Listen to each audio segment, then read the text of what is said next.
What's up, everyone? My name is Mistic and welcome to Mistic Racks. Today we're watching a video by Trust Me Bro, the craziest human experiments that actually happened.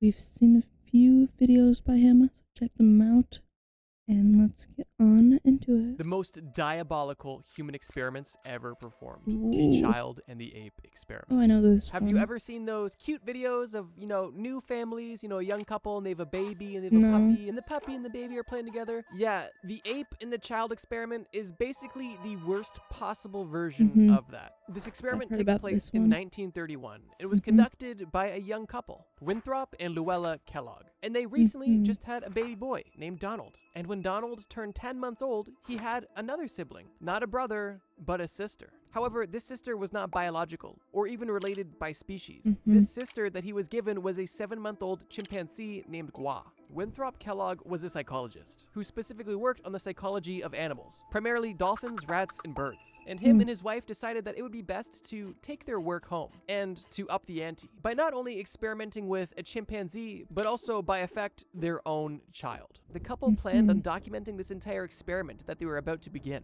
And the specific point of this experiment was to study the environmental influence upon early behavior, which what that really meant was they wanted to see if they raised a baby and an ape the exact same way at the exact same time, if they could get a similar outcome. And you can probably already see where this is going. It's speculated that they initially thought that this experiment would be relatively harmless and that their child would simply be a baseline to refer to when it comes to early education. And only the chimpanzee would be tested on because only the chimpanzee was being treated differently, right? The child hanging out with the chimpanzee wasn't going to be affected by this. Well, I won't spoil it, but it wasn't fully accurate. Interestingly, the Kellogg's thought they were doing the moral thing because initially they actually wanted to test the opposite. They wanted to see what the effects of having a child grow up in the wild would be. But because it's extremely dangerous and unethical to leave a baby in the woods, they were like, oh, well, why don't we just take an animal and put it in a human condition to see exactly how smart a chimpanzee can be and what their true natural potential would be if they were raised as a human. When you put it in that perspective, it may almost kind of seem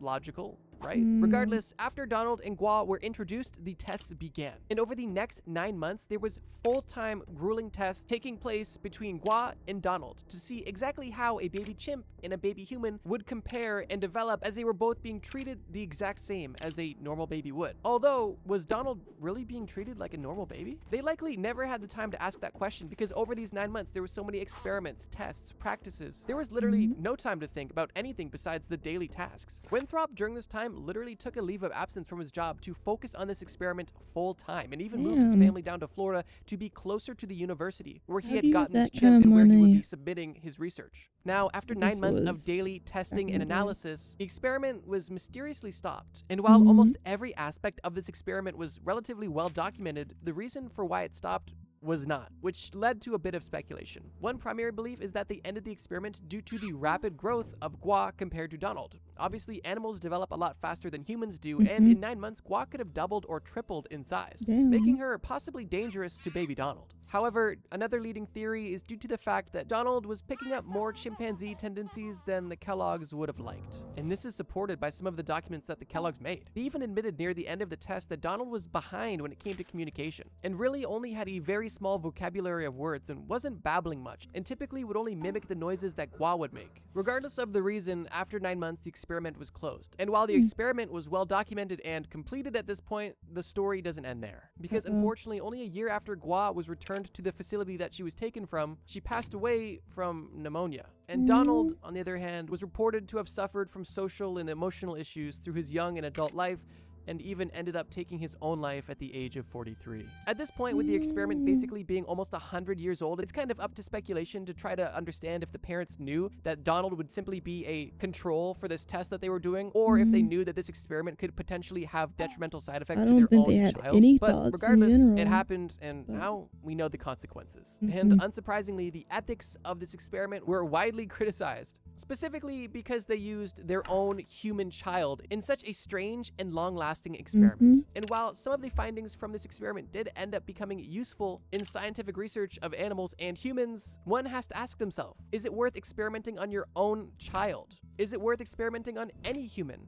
Is it worth experimenting on animals? That's a question I'll leave to you. Experiment Regardless, on, the like, child and the ape awful experiment criminals. is rather unfortunate. And if you can believe it, this is the most tame human experiment we're going to discuss in this list. They only get worse from here, and we're only just getting started. Let's move on. The little Albert experiment. Yeah, In I the know first this one too. experiment, we discussed a child who was not given the proper opportunity to develop like a normal child should, and unfortunately, they became a victim of that. Although in this experiment, we do discuss another child. However, they weren't just not given the opportunity to develop, they were forced to develop negative connections in their brain. Not to get too far ahead of ourselves, but this is literally a Pavlov experiment that took place on children, not dogs. Yep. Let me explain. The little Albert experiment was conducted by John B. Watson and Rosalie Rayner and took place in 1920. And the point of the little Albert experiment was to see if they could condition children to fear something that would typically not provoke fear. Already off to a great start. Watson famously claimed that if he was given 12 newborn children, he could condition them in their upbringing to turn them into any sort of person you could desire. A lawyer, a doctor, a murderer. Anything you wanted a person to be, you could condition them to become that during their early years. I definitely do not think we should be giving John B. Watson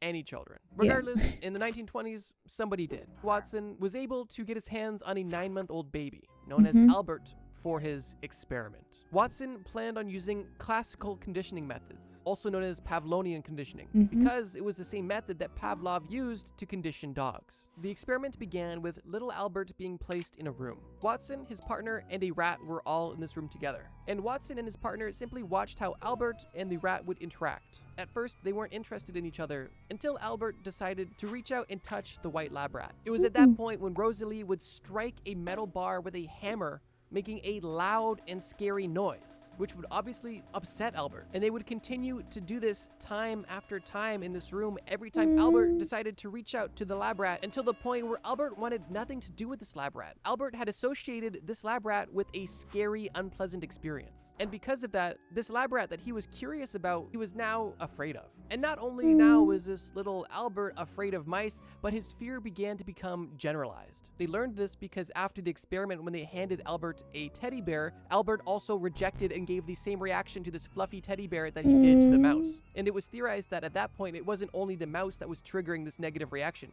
but it was any fuzzy object that resembled the white mouse to this baby. Some examples were a white teddy bear, a white rabbit, a small dog, and even a Santa Claus mask. Fortunately, this specific experiment only had one victim, and that was little Albert. There was no control subjects, and the study basically ended there and the paper was published. And while that alone has obvious ethical flaws, once again, the story does not end there. Because Watson was now able to prove that he could condition a child, so what did he do next? Well, naturally, he decided to condition his own children. But he didn't condition his children for fear, but he did have some very interesting parenting philosophies. One of his most popular parenting philosophies was the thought that children should not be given too much attention. Watson believed that you should limit the amount of affection you showed your children. That meant during the day, limiting hugs, no kisses, minimal affirmation, and minimal attention. He literally said that you shouldn't play with your kids because it would disrupt their routine, as if children have routines. He also was a big proponent of sleep training, basically just letting your baby lay in the crib until it cries itself to sleep. Watson believed in all of this, and because he believed this and believed it to be good, he used all of these strategies on his 4 children that he had. Keep in mind, Watson claimed that if he was given newborn children, he could turn them into anything he wanted. So what do you think ended up happening to his 4 children? Let me tell you. Watson's son John suffered from unexplainable migraines and died in his early 50s. His daughter Mary struggled with alcohol abuse almost all of her adult life and attempted to take her life multiple times. Watson's other son James also attempted to take his life, and Watson's 4th child William did take his own life. Candidly, I'm not a parent, but I think it's safe to assume, based off this example and possible common sense, providing your children with a safe, loving environment is likely ideal for them to be raised into happy, healthy people. But what do I know? If you're a parent and you're watching this, let me know your thoughts on this experiment in the comments below. Regardless, the true identity of little Albert was never disclosed. It's unknown whether or not the parents of little Albert knew about the experiment. The long-term effects of this experiment that took place on little Albert are unknown and unfortunately are likely not good based based off of the evidence we've seen. And Watson not only unsuccessfully raised his own children, but also influenced an entire generation on how to raise their children, which likely had an interesting impact on society. I think it's important to know that near the end of his life, Watson became rather reclusive and began to denounce a lot of his previous work, stating that he should have not made the books he did or made the claims that he had simply because he didn't have the knowledge yet. And it's even reported that he burned a lot of the physical copies of his experiments that he had in his personal study. You always want to assume the best in people, and maybe Watson just thought that if you gave your children too much affection, they would simply be attention-seeking, unhappy people. And for that reason, if that is truly the case, then it's unfortunate that he made such a detrimental mistake with those that likely meant the most to him.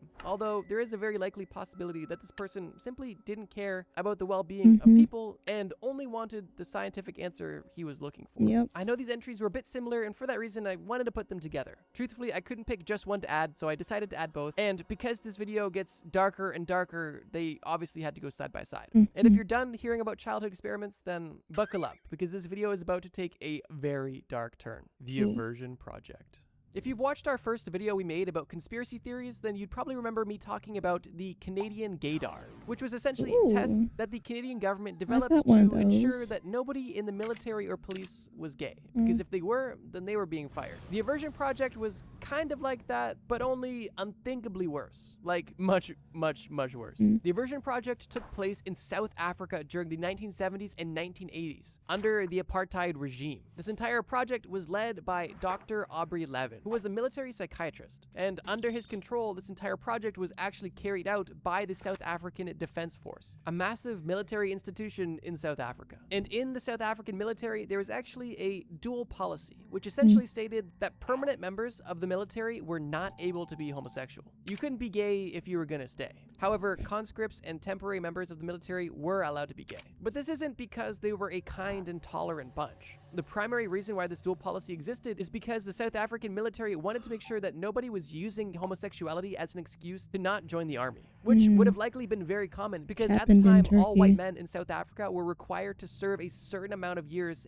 in the military. And the government thought if they banned homosexuality, obviously, then all these white men would just be claiming they're gay. Now here's the thing, it doesn't end there. The South African military might have allowed temporary members of the military to, join, as they were legally required to, but another thing they had to do if they were a temporary member of the military who was homosexual is they had to endure forced therapy. And of course, this wasn't talk therapy or to help people suffering from PTSD in the military. This was forced aversion therapy with electric shocks, castration, and even gender reassignment surgeries. The project's ultimate goal was to cure these homosexual military members while they were a member of the military and basically at the will of the military. And because of that, they forced them through psychological torture and medical procedures that they did not want to have done. And on top of this, they didn't just do this to people that admitted they were homosexual. They did this to people that they assumed were homosexual. Meaning that if you were a member of the military at this time and people thought that you were being a bit fruity, or if people just didn't like you and wanted a good excuse to literally torture you, they would accuse you of being gay. And at that point, you could be subject to a laundry list of horrific experiments. Some of the most common things that were done were strapping down these alleged homosexuals and showing them homosexual images. Obviously, it doesn't end there. As they would show these victims homosexual images, they would then electrically shock the victim to try to create a negative connection in the brain towards same-sex relationships,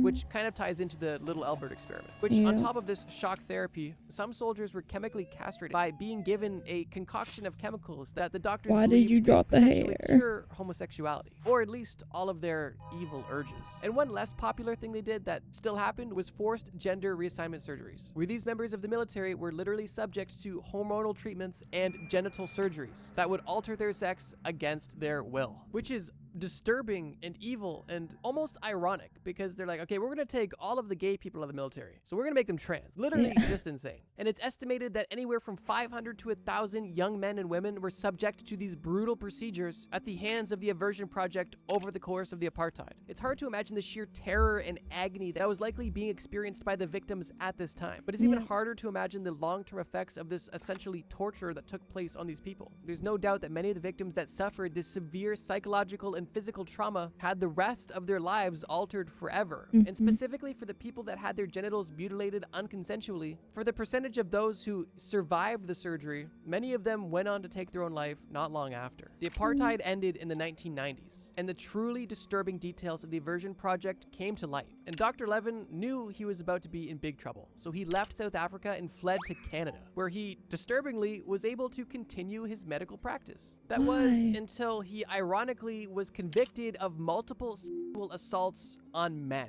That's right, this person who had been mutilating homosexual and suspected homosexual men and women in South Africa himself was accused by over 30 men of sexual assault. And it was only at that point, after Levin was tried, that he was sentenced to 5 years, which he had already served and he's actually free again, and had his medical license suspended. This story and series of human experiments is truly diabolical. And on top of all of the pain and suffering and discrimination that took place in the South African military, it's almost mind-boggling to me that if Levin didn't assault people in Canada, he would be a free man. And that he served no time or had no legal repercussion for what he did in South Africa. However, I suppose logically it makes sense because in South Africa, what they were doing was legal. That was the law. If you were gay, you had to go to the military and you had to be cured or at least treated. So crazy. But at least the story has a bit of a happy ending because evil people are gonna be evil. And while Levin had a get out of jail free card by going back to Canada, he couldn't go at least a few days without hurting other people. 5 years for over 30 assaults of literal medical patients is not enough in my opinion. The Aversion Project is truly a dark chapter in medical and human rights history. And to this day, the story is a huge reminder of what's possible when you have unchecked power, non-existent morals, and state-backed medical abuse. Before we get to the final entry of this video, I wanted to list a few honorable mentions, or I suppose dishonorable mentions. The Tuskegee syphilis experiment was a truly diabolical human experiment, and if you want to learn about that, I actually talked about it in this video about American conspiracy theories. The monster study of 1939, I actually talked about in my first video about human experiments, and the Unit 731 experiment is likely one of the most diabolical human experiments to ever take place. And the only reason why it's not in this video is because I also talked about it in my last video. So I just wanted to address these quickly. Obviously, these are all diabolical human experiments. I'm just not talking about them in this video because I've already mentioned them in other videos. And while we're at it, I just want to say this as well. If you guys enjoyed this video about diabolical human experiments and want more, please let me know in the comments below. Your guys' support is always appreciated, and your feedback is always taken into consideration. But truthfully, I'm just procrastinating at this point because this final entry on the list is literally beyond diabolical. But I suppose let's just rip off the band-aid now. The Nazi medical experiments. This experiment isn't one experiment. It's an entire series of experiments that took place during World War II. And these Nazi medical experiments were carried out in concentration camps under the direction of high-ranking Nazi doctors, primarily Joseph Mengele, who was later known as the Angel of Death. There's a reason why I put this one last. It's important to note that Joseph Mengele was not the only doctor committing these atrocities we're about to get into. There was over a dozen doctors committing horrible human rights violations, and doing so in the name of science, but as you'll see, it's quite far from the truth. Joseph Mengele and the other Nazi doctors performed their experiments on prisoners in the Auschwitz-Birkenau concentration camp, which primarily housed Jewish and Romani people. And because the people in these camps were not even seen as humans, to the Nazis, they were essentially less than cattle, and the fact that they were coming in by the trainload every day meant that these doctors had an unlimited supply of research subjects that they could do anything they wanted to. And they took full advantage of this cruel, horrific opportunity. The reasons for these experiments varied greatly, from experimenting on people for the benefit of the military, all the way to personal leisure or interest. There was literally hundreds, if not thousands, of different experiments that were performed on these people by the Nazis to gain random pieces of knowledge. I literally can't explain every single one of them, although I will give a few examples of some of the things they did. One disturbing experiment that the Nazi Party did was they would take someone and then put them into a pressure chamber. A chamber that they could either add air pressure to or remove air pressure from to simulate altitude. And what they would do with these victims in the chamber is raise and drop the pressure significantly multiple times. And the reason they were doing this is to see the effects on the human body of quick altitude changes to further their research on what happens when people jump out of planes. Obviously an advantageous military strategy. The experience for the victim inside the chamber had to be horrific. And unfortunately, after cycles of high and low pressure, the doctors would then take these victims and autopsy them while they were still alive, because they wanted to monitor every part of the body while the heart was still beating.